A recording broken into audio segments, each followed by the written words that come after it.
Nous invitons le conseiller à la haute cour militaire à prêter le serment légal et statutaire devant le président de la République, chef de l'État.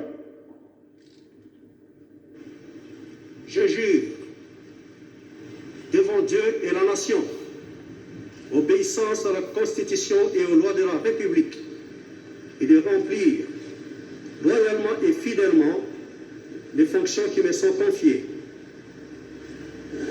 Je prends acte de votre prestation de serment en qualité de conseiller à la haute cour militaire. Mes très sincères félicitations. Nous invitons le conseiller à la haute cour militaire à signer le procès verbal de sa prestation de serment en présence du directeur de cabinet AI du président de la République, chef de l'État. Blaise Boko Kassanza, on vient de se rendre compte que le général-major Ilunga Kapeta Placide a prononcé un serment sous une formule particulière. Elle est différente de serment des civils. C'est normal, nous l'avions prédit. Il est à la fois militaire et haut magistrat. Et il aura battu les records de longévité au sein du cabinet. Il est actuellement le directeur de cabinet du ministre de la Défense, poste qu'il occupe depuis plusieurs années. Plusieurs ministres. Avocats généraux des forces armées. Colonel Mukuta Amidou, matricule 1, 57, 84, 21 718, 81. Colonel Longwango Molini, matricule 1, 64, 90, 46 493, 30. Nous invitons les avocats généraux des forces armées à prêter le serment légal et statutaire devant le président de la République, chef de l'État.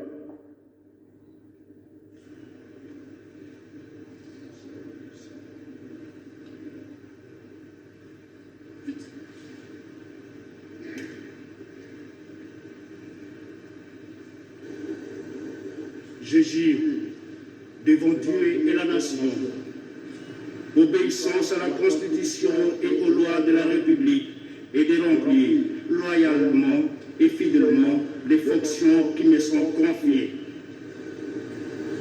Je prends acte de votre prestation de serment, chacun en qualité d'avocat général des forces armées.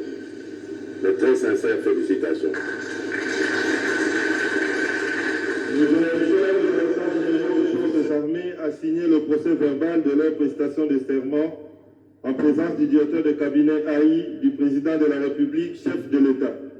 Les colonels Mutuka et les colonels Lungwangu sont là, les derniers assermentés dès ce jour, jusqu'à Kusema, à moins qu'il y ait une erreur de notre part. Ce sont les derniers assermentés. Et après ça, il y a une autre partie, c'est la lecture de procès et verbaux qui va encore nous prendre un peu de temps avant, bien sûr, de terminer, de clôturer la cérémonie de ce jour. C'est un rituel classique, donc toutes les étapes devront être respectées. Les deux colonels sont des avocats généraux de forces armées. Ils ont prêté serment devant Dieu et la nation, un serment spécial, différent de celui prononcé par les hauts magistrats civils. Les deux sont donc liés par ces serments légaux et ils ne peuvent être déliés de ces serments qu'après une audience publique, sauf en cas de révocation. Mais sinon, en cas de décès, on l'a vu plus d'une fois, c'est après une cérémonie solennelle qu'ils sont déliés de ces serment légal et statutaire. Les deux colonels viennent de terminer cette série de prestations des serments